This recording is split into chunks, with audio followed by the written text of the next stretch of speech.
अस्सलामुअलैकुम, कैसे हैं आप सब। उम्मीद करते हैं कि आप सब अपने प्यारों के साथ बखैर व आफियत खुश व आबाद होंगे। आज हम शुरू कर रहे हैं कुछ अलग अंदाज में और डायरेक्ट हम डाइनिंग टेबल पर आपको दिखा रहे हैं सजावट भी और बहुत सारा खाना भी। लास्ट टाइम मैंने आपको बताया था कि मेरी आने वाली है सालगिरह, तो बस ये उसी की तैयारी है जो आप देख रहे हैं। मैं इतनी तैयारी भी नहीं करती हूँ क्योंकि सालगिरह बच्चों की होती है, लेकिन मुझे इस बार करना पड़ा क्योंकि फरमाइश पुरजोर थी बच्चों की तरफ से।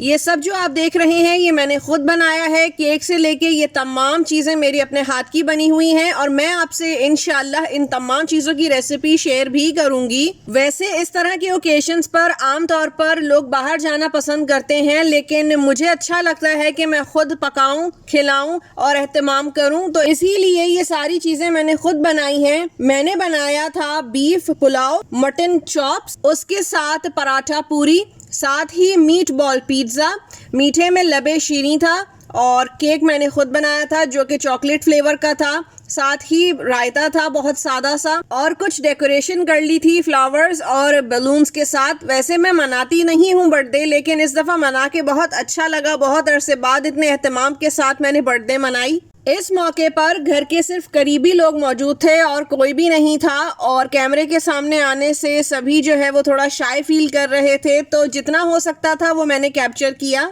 अब यहाँ केक कटने की तैयारी है और ये एकदम जलता है तो मैंने हाथ फौरन पीछे हटा लिया। मुझे इस तरह की चीज़ों से बहुत डर लगता है। ये छोटी छोटी खुशियां होती हैं जो समेट लेनी चाहिए और अगर खातून खाना को घर वाले फरमाइश करें तो फिर क्या ही बात है। इससे पता चलता है वर्थ का, मोहब्बतों का जो आपके इर्द गिर्द होती हैं, जो कि रूटीन लाइफ में इतना एहसास नहीं रहता, लेकिन जब फरमाइश की जाती है इस तरह की कोई ओकेजन्स की और इन्हें सेलिब्रेट किया जाता है तो एकदम इंसान और उसके जज्बात, एहसासात रिफ्रेश हो जाते हैं। और ख़ासकर खातून खाना तो बिल्कुल ही एक नए सिरे से आगाज़ करती हैं अपनी एनर्जीज़ का।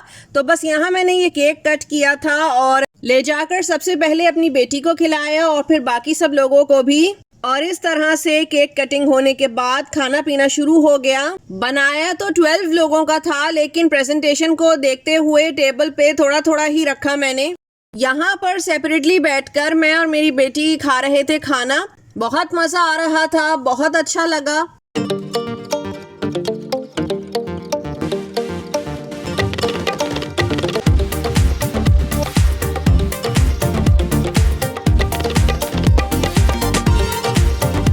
जो ड्रेस मैंने पहना है मैं उसका भी आपको बताती चलूं कि मैंने ये बिन सईद का ड्रेस पहना हुआ था जो कि जैकर्ड कलेक्शन में से है। इस तरह के ओकेजन्स में मुझे जैकर्ड बहुत अच्छा लगता है, कंफर्टेबल रहता है। इसकी स्लीव्स थी जो कि फुल लेंथ थी और इस पे बॉर्डर बना हुआ था और थोड़ी बहुत डिजाइनिंग भी थी। इसके बाद इसका ये दुपट्टा है जिसके 4 साइड्स पे ये चौड़ा वाला बॉर्डर था और बाकी डिजाइनिंग भी बीच में डली हुई थी, जबकि गले पर पाइपिंग भी लगी हुई थी, डोरी भी थी और डिजाइन भी था। इसकी बैक भी ऐसी ही थी। ये long shirt with straight trousers था। इसके साथ मैंने पेयर अप किया था इन खुस्सों को जो कि मैंने बोरजान से लिए थे। ये मैट गोल्डन कलर में है विद शिमर। मुझे हील्स की निस्बत फ्लैट्स ज़्यादा पसंद हैं, तो मेरी कोशिश होती है कि इसी तरह से ड्रेसअप हों और ख़ासकर जबकि मैं खुद होस्ट हूँ।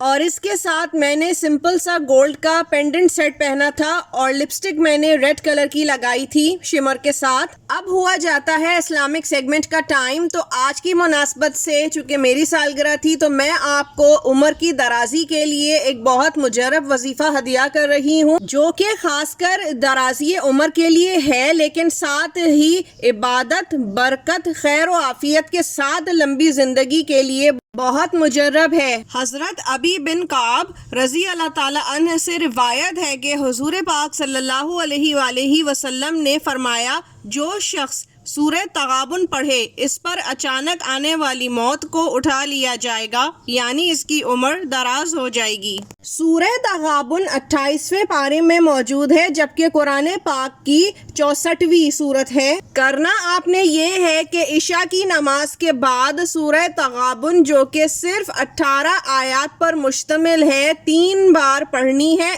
इसमें कुछ ही मिनट लगते हैं, लेकिन ये ऐसा मुजर्रब अमल है कि आपको न सिर्फ लंबी जिंदगी अता होगी, साथ ही जिंदगी में तमाम खुशियां भी अता होंगी और परेशानियों से निजात भी होती रहेगी। बेशक अल्लाह ताला के कलाम में ही तो सारी तासीर और ताकत है। मुझे उम्मीद है कि आपको आज की मेरी ये बातें बहुत कारआमद लगी होंगी, खासकर ये अमल जो मैंने आपको दराज़ी उम्र के लिए बताया।